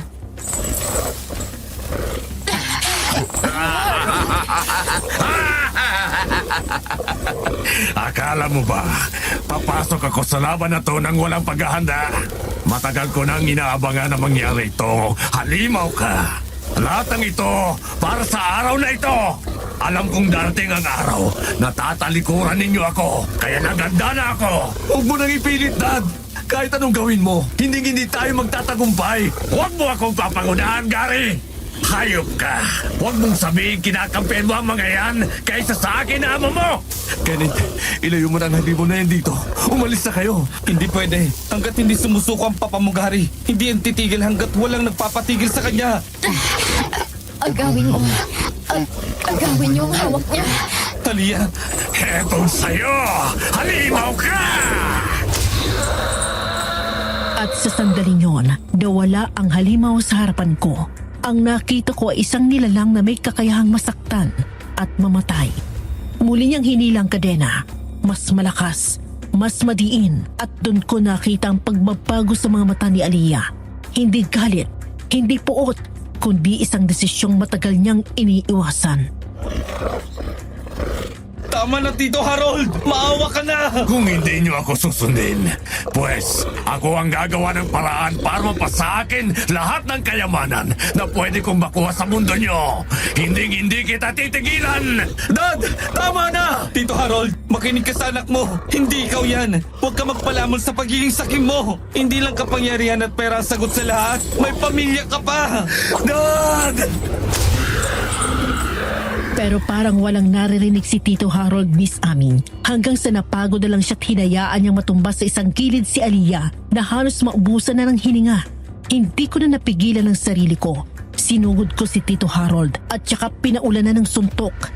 Ibinuhos ko lahat ng galit na naramdaman ko, Miss Ami. At talagang hindi ko siya tinigilan hanggat hindi niya nararanasan na mawalan din halos ng hininga. Galit na galit ako, Miss Ami. Dahil kapag nagkataon, hindi lang pamilya ko ang kukunin sa akin ni Tito Harold, kundi pati na rin ang kaisa-isang babaeng nakakaintindi sana sa akin. Naririnig ko ang pagpipigil ni Gary at siguro hindi na rin siya nakatiis. Hinila niya ako palayo sa papa niya at sinuntok na rin ako. Pero ang ikinabahala ko ay si Aliyah. Dahan-dahan siyang tumayo na kahit nanginginig ang katawan ay pinilit niya pa rin ang sarili niyang makalapit sa tiyuhin ko. Nakita ko ang paraan ng pagtitig niya kay Tito Harold. Hindi yung titig ng isang halimaw, Miss Aming, kundi bilang isang hukom. Hindi ko kailanman pinangarap na makasakit ng tao. Harold, lalo na ang gusto ko lang naman ay mapabuti at makita mo ang lawak ng imahe ng mundo pinapasok ko. Bakit? Anong gagawin mo, ha? Hindi ako natatakot sa'yo! Binigyan kita ng pagkakataon para ayusin mo sarili mo. Napaguhin mo ang takbo ng utak mo. Pero hindi ka nakinig. Ni hindi mo man lang narinig ang hinaing sa'yo ng dalawang taong mahalaga sa buhay mo. Kaya pasensyahan tayo. Dahil hindi na kita magagawang mapatawad ngayon. Wag! Aliyah, tama na! Balag na! Halimaw! Sa isang iglap, hinablot ni Aliyah ang kadena. Kahit sinusunog na ang palad niya at sa lakas na hindi na tao, nagawa niyang hilahin si Tito Harold palapit sa kanya. Nakarinig kami ng umalingaw-ngaw at hindi yun dahil sa sigaw o dahil sa putok ng baril, kundi dahil sa paglapan ng isang nilalang sa Tito Harold namin sinubukan pang manlaban. Dinig na dinig namin ang mga buto nitong lumagatok at nabali hanggang sa...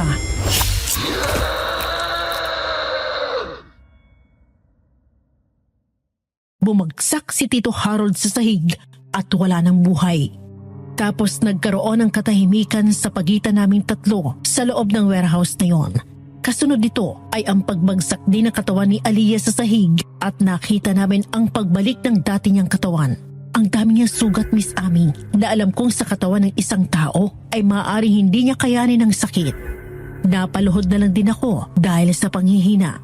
At nang tingnan ko si Gary, nakita kong ganun din siya. Hindi na siya sumigaw, hindi na rin umiyak. Para bang doon niya tuluyang naintindihan ang lahat ng nawala sa kanya. Lumapit ako kay Aliyah na punong-puno ng dugo sa katawan. Hindi niya malaman ang gagawin niya, kaya awang-awa rin ako sa kanya.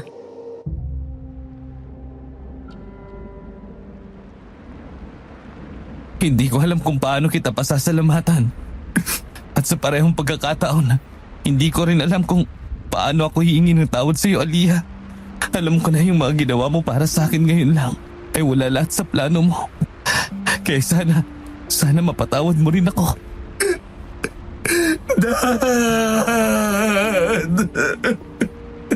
Ganyan na ganyan din yung sakit na naramdaman ko nung natagpuan kong wala nang buhay ang pamilya ko, Gary. Hindi ba tatawaran ang ginawa ni Dad sa pamilya mo, Kenneth? At yun ang gusto kong hihingi ng tawad sa'yo. Sana kung hindi man ngayon ay mahanap mo sa puso mo. Sa pagdating ng panahon na mapatawad kami. Dahil naging sakim kami sa kapangyarihan. Tapos na. Pero alam kong pareho kami nagsisinungaling. Dahil may mga kasalanang kahit mamatay ang gumawa, hindi basta-basta nawawala. Kenneth, Tol, Ngayon pa lang, gusto ko nang sabihin sa'yo na kung gugustuhin mong isuplong ako sa pulis. Para sa lahat ng nagawa namin kasalanan sa'yo. Mula sa pamilya nyo, ari-arian, at lahat pa ng dapat kong harapin sa korte. Tinatanggap ko na. Sana huwag kang matakot na gawin yon. Dahil kahit ako, matagal ko nang gustong pagbayaran ang ginawa namin sa pamilya mo.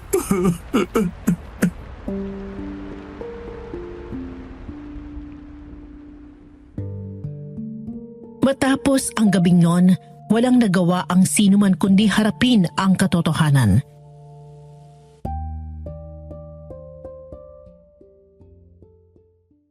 Ilang araw ang lumipas at isinagawa ang burol ni Tito Harold. Tahimik ang mansyon, wala nang yabang, wala na ang takot na dati bumabalot sa bawat sulok nito. Dumating ang mga kamag-anak namin, mga kasosyo sa negosyo, pati na rin ang mga taong minsang yumuko sa kanya dahil sa kapangyarihan. Pero sa likod ng mga bulaklak at dasal, malinaw sa lahat na hindi lang isang tao ang inilibing, kundi isang sistemang itinayo sa kasakiman at dugo. Sa araw ng libing, walang umiiyak ng malakas. May mga matang namumula, may mga ulong nakayuko, pero higit sa lahat, may bigat na hindi kayang tabunan ng kabaong.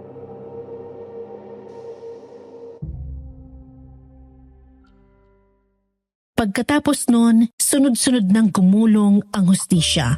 Isinuko ni Gary ang sarili niya sa mga otoridad, hindi bilang anak ng isang makapangyarihan, kundi bilang taong handang managot. Kasama niyang ipinakulong ang mga taong naging sangkot sa pagpapatalisik sa akin sa kumpanya. Mga abogado, board members at mga tahasang nakinabang sa pagkamatay ng pamilya ko. Isa-isa silang humarap sa korte. At sa unang pagkakataon, hindi na pera ang nagdidikta ng desisyon, kundi hustisya at katotohanan. Ang kumpanyang minsang inagaw sa amin ay muling binuksan, hindi para sa paghihiganti, kundi para itama ang mga naging mali noon. Ipinabalik sa kani-kanilang pamilya ang mga trabahador na pinilit manahimik noon. Ang iba'y umiiyak ng makauwi, ang iba'y tahimik na nagpasalamat. Pero lahat sila muling nabigyan ng pagkakataong mabuhay nang hindi takot, habang ang mga tinawag nilang alay ay pinalaya na rin namin. Isa-isa silang inilabas mula sa mga lugar na matagal nang tinawag na lihim. May mga sugatan, may mga halos hindi na makapagsalita.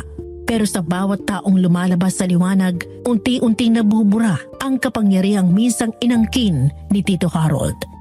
Hindi naging madali ang lahat para sa amin, Miss Amy. Walang araw na hindi ako binabalikan ng galit, ng lungkot at ng tanong kung sapat ba ang lahat ng ito. Pero sa bawat hustisyang naipapatupad, may konting gumagaan sa dibdib ko. Si Aliyah, na natili siyang tahimik, nandun lang siya, hindi humihingi ng kapalit, hindi naghahanap ng kapatawaran. Parang alam niyang ang tunay na kabayaran ng ginawa niya ay ang mamuhay kasama ang bigat nito. At doon ko naintindihan, ang pagtatapos ay hindi laging masaya. Minsan, sapat na ang katahimikan na hindi na binabalot ng takot. At sa katahimikang yon, unang beses kong naramdaman na baka, sa wakas, malaya na kaming.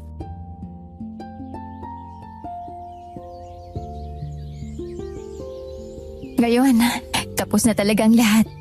Tatag mo, Kenneth. Hindi lahat ng tao kayang harapin ang katotohanan pagkatapos ng lahat ng pinagdaanan niya. Pero ikaw, nagawa mo. Kaya sobrang hanga ako sa'yo. Hindi ko naman magagawa yan kung hindi rin dahil sa'yo. Kaya salamat, Aliyah, kasi sa kabila ng lahat ng nangyari, hindi mo ko iniwan. Naging gabay pa kita para magawa ko ang kung anumang dapat kong gawin. Sino pa ba magtutulungan, di ba? Kundi tayo lang dalawa. Halika na, pabaano tayo ng sasakyan? Baka kanina pa naghihintay yung mga magulang mo. Tara! Ang tagal na rin nung huli ko silang binisita. Baka nagtatampo na mga yon. Pero alam mo, nung umpisa, sobrang guilty ko kapag naaalala kong sinusundan kita para bantayan. Tapos, isa pala ako sa naging parte ng sistema. Hindi ko maisip na sa huli, ako pa mismong lalapit sa'yo para ayusin ang isang bagay na involved ako. Para sa akin, hindi na mahalaga kung sino ang kasali doon at kung sino ang hindi. Dahil nanagot na mga dapat managot. Kahit na nalulungkot ako para kay Gary. Kasi ramdam kong sinunod niya lang papa niya. dahil mahal niya ito. Minsan, yung pag-ibig na yan, nakakabulag eh. Kaya dapat talaga matuto tayo mag-isip-isip kung sino yung dapat nating sinasamahan o sinusunod. Pero sa kabilang banda, alam kong natuto na rin siya. Kailangan niya lang panagutan ang bagay na involved siya. Kaya, Ma'am, Dad, sana hindi kayo magtampo kung natagalan ako bago ko nakamit ang hustisya na para sa inyo. I feel so lost. Hindi ko alam ang gagawin ko nung una. Kaya laking pasalamat ko rin dahil nandyan si Aliyah sa tabi ko. Siya yung nag-guide sa akin para magawa ko lahat ng dapat kong gawin. Huwag ka masyadong mabigay ng credit sa akin, Kenneth. Dahil ikaw naman ang gumawa ng lahat ng yun. Kung hindi ka nagdesisyon na ipaglaban ng kung anong dapat, hindi rin naman mangyayari to lahat. Basta salamat pa rin kasi hindi mo ko iniwan. Gusto ko rin humingi ng tawad sa mga magulang mo. Kasi dahil sa amin, nawalan ka ng pamilya. Yun ba ang saya nyo naman? Wala naman kayong ginagawang masama sa mundo. Pero may katulad namin na sinira yun. Pinapatawad na kita. Sana yung sarili mo, Kenneth, magawa mo ring patawarin. Wala kang kasalanan sa nangyari noon. Alam kong kung nandito lang ang mga magulang mo, hindi ka nila sisisihin sa nangyari. Lahat kayo biktima lang ng kasakiman ng Tito Harold mo. Pero alam mo Aliyah, akala ko talaga totoo yung sinabi ni Tito Harold tungkol kina Dad. Natakot ako na baka talagang hindi ko siya tunay na ama. Yun pala, nililito niya lang ako para makuha yung awa ko. Tsaka napakalabo rin na maging mag-ama kayo. Dahil kamukhang-kamukha mo yung dad mo, Kenneth. Isa rin yan sa dapat mong matutunan. Na lahat dapat kumpirmahin muna bago paniwalaan. Salamat Aliyah. Pagkatapos natin dito, samahan mo akong puntaan si Gary sa station. Gusto ko siyang makausap. O sige, ipagdadasal ko muna mga magulang mo. Tapos tsaka na tayo aalis.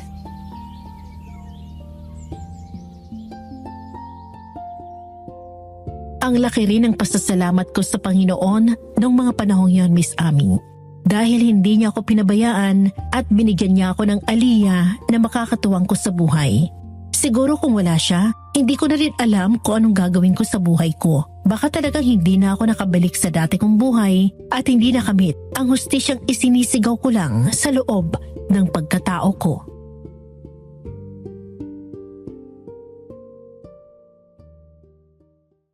Pagkatapos namin magdasal ay pinuntahan na namin si Gary at nahabag ang puso ko dahil sa nakita kong kalagayan niya.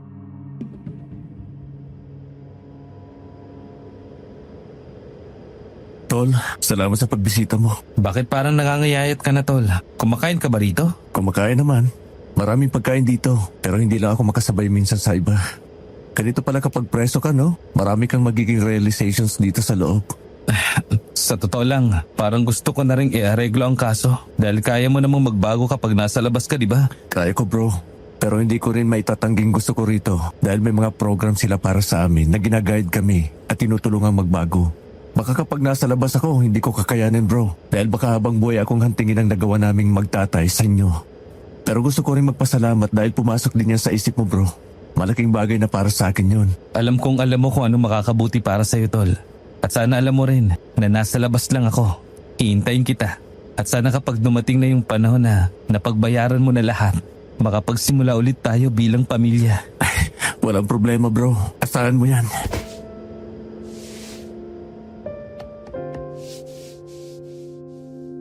Niyakap namin ang isa't isa tsaka ako nagpaalam sa kanya. Paglabas ko ng istasyon, nakita ko si Aliyah na malayo ang tingin habang tahimik na naghihintay sa akin. Hindi ko alam, pero ang lakas ng tibok ng puso ko habang pinagmamasdan ko siya.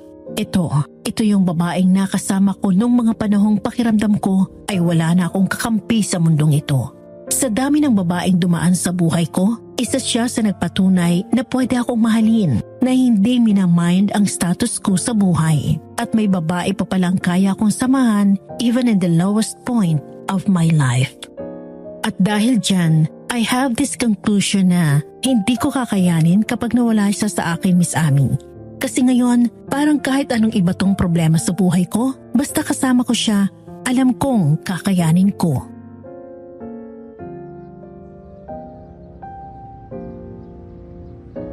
Bakit tulala ka dyan? Gandang-ganda ka yata sa akin eh. Hindi ka naman nagkamali. Gandang-ganda talaga ako sa'yo, Aliyah. Salamat ha. Kasi binigyan mo ako ng pagkakataong kilalanin ka. Kahit pa tinatakasan mo ko nun sa bayad sa jeep. Talagang naalala mo pa talaga yon. Sorry na. Wala kasi talaga akong pamasahe nun. Sadya yung pagsakay ko ron para hindi maging biglaan ng lahat kung sakali mang bala kong pumasok sa buhay mo. Ayos na rin. Hingit pa nga sa 12 pesos ang binayad mo eh. Kasi binuo mo ang buhay ko. Halika na.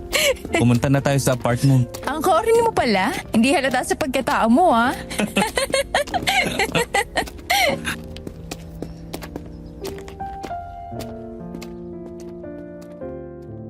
Gaya ng napag-usapan naming dalawa, dumiretso nga kami sa apartment para magpaalam kay Aling Teresita. Babalik na kasi ako sa mansyon, pero bago ako bumalik, may gusto akong alukin sa kanya. Pagdating namin doon, nakita ko si Aling Teresita na nakaupo sa maliit na terrace nila habang nagbabasa ng newspaper at may iniinom na kape. Nang makita niya ako, lumiwanag ang mukha nito.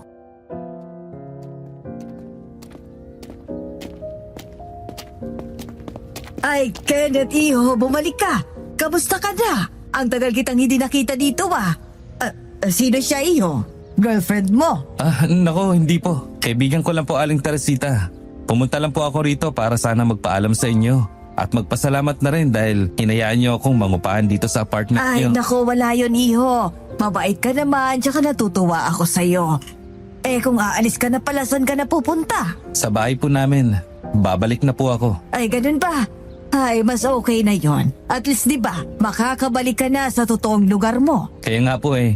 Pero bago po pala yun, Aling Teresita, gusto ko po sana kayong bigyan ng lupa bilang pasasalamat ko sa pag-accommodate niyo dito sa akin. Ay, hala. Seryoso ka ba, iyo?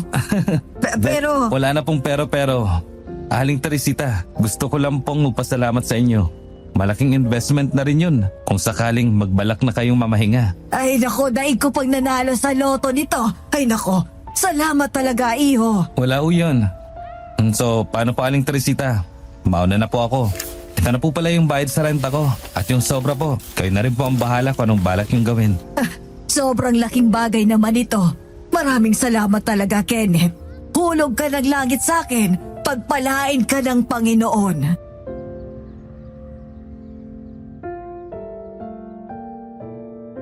Hindi ako tumigil doon, Miss Ami. Lahat ng mga nakilala ko sa kalsada na pwede kong tulungan, lalo na yung mga naging kalapit ko sa terminal, ay binigyan ko ng mga nararapat para sa kanila.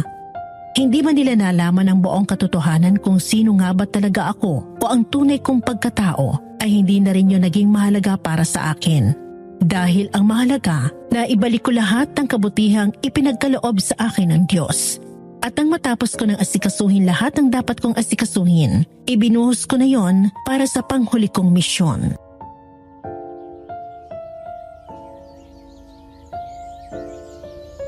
Ikaw talaga nagpatunay sa akin na kapag consistent at may perseverance ang isang tao, lahat makakaya nilang gawin. Parang lagi mo na sinasabi sa akin yan ah.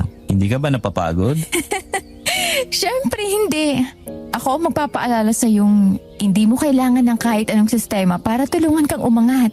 O di kaya protektahan kang maabot ang isang bagay na hindi mo lang pinaghirapang makuha yon. Kita mo naman, di ba? Napakaraming tao na natutulungan mo. Napakinabangan mo pa yung mga ari-arian mo dahil itinulong mo yun sa ibang tao. At ang resulta, lumalagong kumpanya nyo. Pero pakiramdam ko, Aliyah, hindi pa yun sapat eh. Parang may hinahanap-hanap pa ako. Parang may kulang pa. Hindi pa ako buo. Talaga? Ano naman kaya yun? Kasi para sa akin, nasa iyo na ang lahat at wala ka nang maihiling pa. Ikaw? Ako? Oo, ikaw nga, Aliyah. Ikaw yung kulang sa buhay ko. Kenneth.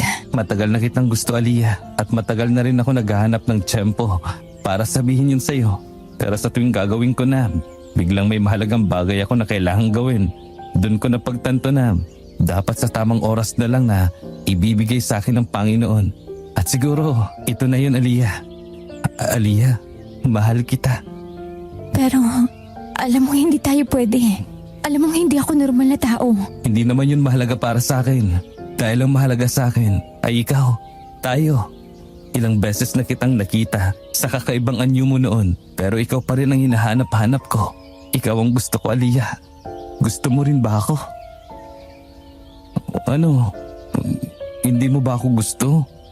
Sumagot ka naman. Kinakabahan ako sa iyo eh. Oo.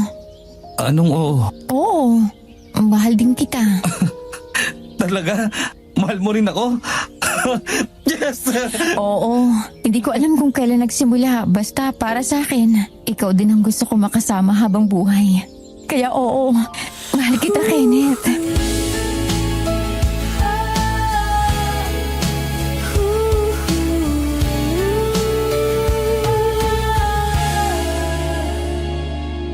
Nagmamaneho ako sa gabing tahimik. Sumakay ka, miss, parang ilaw sa dilim. Isang tingin mo lang, puso ko'y sumabog. Di ko inasahang sa'yo ako mahuhulog. Tinanong ko ang ngalan mo, ngumiti ka ng dahan-dahan. May lamig sa iyong titig, pero puso ko'y nag-init naman. Hanggang isang gabi nakita ko anyo mong tinatago. Mga mata mo'y nagbago. Pakpak mong lumilipad sa dilim. Aswang ka pala, mahal, pero di ko kayang umiwas pa rin. Kinabukasan, bigla kang naglaho. Wala ka sa sangkayan, wala ka sa kanto. Parang hangin na nagdaan. Iniwan akong nagtataka kung bakit ganyan. Kaya gabi-gabi kong hinahanap ang yapak mong nawawala. Kahit ano ka pa, mahal, puso ko ang sumusunod sa'yo talaga. Kahit anino mo'y lumilipad sa dilim at mundo mo'y di para sa aking kagaya. Hahanapin pa rin kita, mahal, sa bawat kantong madaanan ko. Kahit aswang ka pa, ikaw pa rin ang paborito kong pasahero.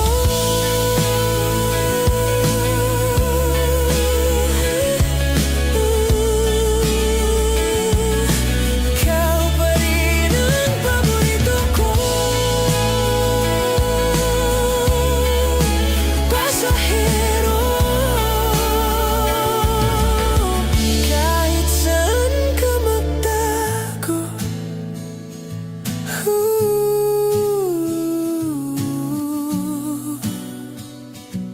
hanapin pa rin kita. Dahil hindi ko na alam ang sasabihin ko, hinila ko na lang si Aliyah para yakapin na mahigpit, Miss Ami. Yon ang pinakamasayang araw sa buong buhay ko. Wala nang ibang salita ang makakapagpaliwanag kung paano nun pinunan ang pagkatao ko. Kaya simula nun, araw-araw ko siyang niligawan. Araw-araw kong ipiniramdam sa kanya kung gaano ko siya kamahal. At ganun din siya. Para sa akin, wala na akong ibang gusto pang makasama sa buhay, Miss Ami, kundi siya lang. At alam kong para sa kanya, ako lang din ang gugustuhin niyang makasama hanggang dulo. Sa huli, nung mas naging tama na ang oras para sa aming dalawa, napag-isang dibdib na kami, Miss Ami, at nagkaroon ng maraming supling. Hindi nun matatawaran ang sobrang saya na nararamdaman ko.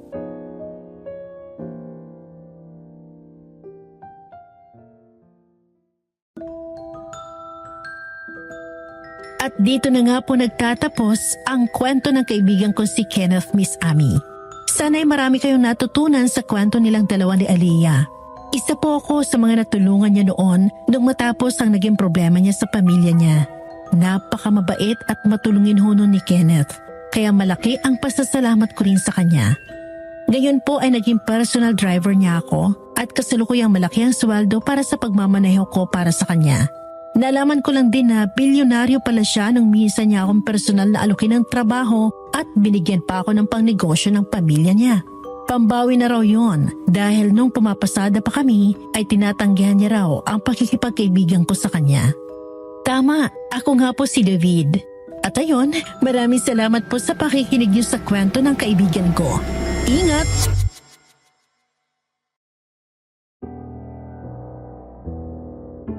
Grabe naman ang kwento ng ating letter sender for today. Pinaghalong family, hope, faith at love. Ipinakita talaga sa atin kung gaano nga ba kalaki ang impact sa bawat miyembro ng pamilya kung ang isa pabagsak na. Kaya mahalaga rin talaga mga giliw naming taga-subaybay na hanggat maaari kung meron kayong hinanakit sa kapamilya nyo, better to communicate with them agad. Although syempre, hindi may iwasan kung minsan na pairali ng mga pride.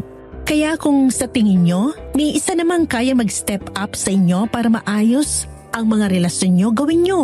At kung hindi naman, pwede natin silang ipagdasal. Kayo ba, mga dear listeners, anong masasabi nyo sa kwentong napakinggan natin ngayong araw? Please don't forget to like, share, and subscribe. Of course, huwag din kalimutan mag-iwan ng opinion sa comment section para sa mga susunod pang kwento. Ito po si Miss Ami ng Miss Ami Love Stories. Signing off. Maraming salamat sa pakikinig.